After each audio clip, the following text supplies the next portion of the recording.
ওই বড় পীর আব্দুল কাদের জিলানী রহমতুল্লাহর নাম শুনছেন না, সবাই জানেন। তো ওনার কাছে একদিন এক মহিলা আসছে পর্দার আড়ালে, আয়শা বলতেছে, হুজুর আমার একটা ছোট্ট কথা আছে। তো বলতেছে কি বলো? তো ওই মহিলা পর্দার আড়াল থেকে বলতেছে, হুজুর বিশ্বাস করেন আল্লাহ তাআলা আমাকে অনেক বেশি রূপ সৌন্দর্য দান করছে, আমি অনেক সুন্দরী নারী, আমারে আল্লাহ যথেষ্ট পরিমাণ রূপ যৌবন সৌন্দর্য দান করছে।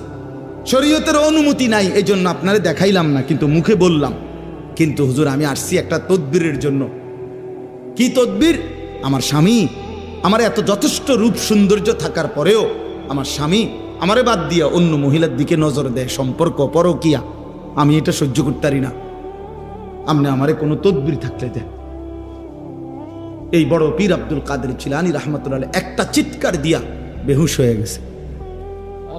হুঁশ আসার পরে ওনার খাদেমরা